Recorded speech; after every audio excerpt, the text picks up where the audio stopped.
அஸ்ஸலாமு அலைக்கும் வரஹ்மத்துல்லாஹி வபரகாத்துஹு. சுவனலோகப் பேரரசி ஃபாத்திமா ரலியல்லாஹு அன்ஹா அவர்களின் வாழ்வில் நடந்த படிப்பினை சம்பவம். ஒரு முறை உம்முல் ஃபலலு பின்த் ஹாரிஸ் அலி என்ற சஹாபி பெண்மணி அருமை நபி ஸல்லல்லாஹு அலைஹி வஸல்லம் அவர்கள் சமூகம் வந்து, அருமை நபியே, தங்களின் முபாரக்கான திருமேனியிலிருந்து ஒரு உறுப்பு வெட்டப்பட்டு அது என் மடியில் விழுவது போல் கனவு கண்டேன் என்று கூறி விளக்கம் கேட்டார்கள். கனவை கேட்ட கண்மணி நபி ஸல்லல்லாஹு அலைஹி வஸல்லம் அவர்கள், இது மிகவும் சிறப்பான கனவு. என் அருமை மகளார் ஃபாத்திமா ரலியல்லாஹு அன்ஹா அவர்களுக்கு அல்லாஹ் விரைவில் ஒரு ஆண் மகனை கொடுப்பான். அக்குழந்தையை நீர் மடியில் வைத்துக் கொள்வீர் என்று கூறினார்கள்.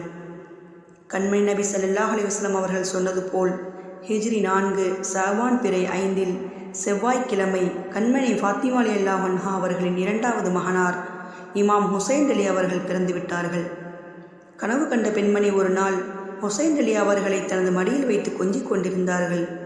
அண்ணல் நபி ஸல்லல்லாஹு அலைஹி வஸல்லம் அவர்கள் அங்கு வந்தார்கள். அப்போது அப்பெண்மணி ஹுசைன் அலி அவர்களை நபி ஸல்லல்லாஹு அலைஹி வஸல்லம் அவர்கள் மடியில் வைத்தார்கள். குழந்தையை கொஞ்சிக் கொண்டிருந்த நபி ஸல்லல்லாஹு அலைஹி வஸல்லம் அவர்களின் கண்களில் இருந்து மலமளவென்று கண்ணீர் துளிகள் உருண்டன. இதை பார்த்த உம்மு ஃபல்லூ அலி அவர்கள், அருமை நபியே, இது மகிழ்ச்சியான வேலை அல்லவா என்றார்கள். உண்மைதான், ஆனால் பிரியமுள்ள இந்த எனது அன்பு பேரன் என் உம்மத்துகளால் கொல்லப்படுவார் என்று ஹஸ்ரத் ஜிப்ரீல் அலை அவர்களால் அறிவிக்கப்பட்டிருக்கிறேன் என்றார்கள்.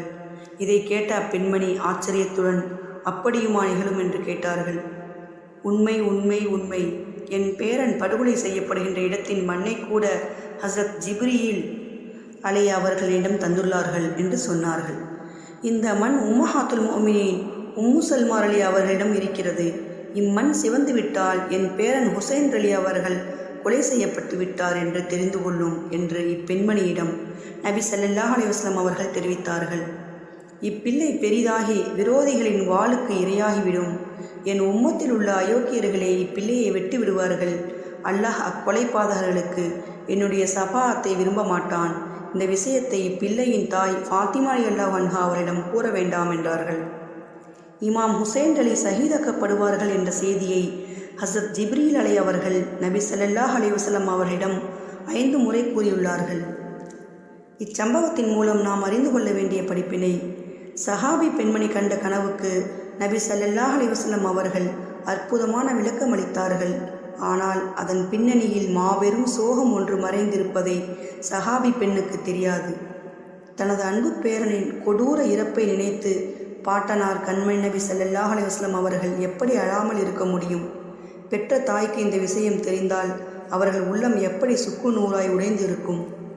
ஃபாத்திமா ரலியல்லாஹு அன்ஹா அவர்களின் சோகத்தை நபி ஸல்லல்லாஹு அலைஹி வஸல்லம் அவர்களால் தாங்கிடத்தான் முடியுமா?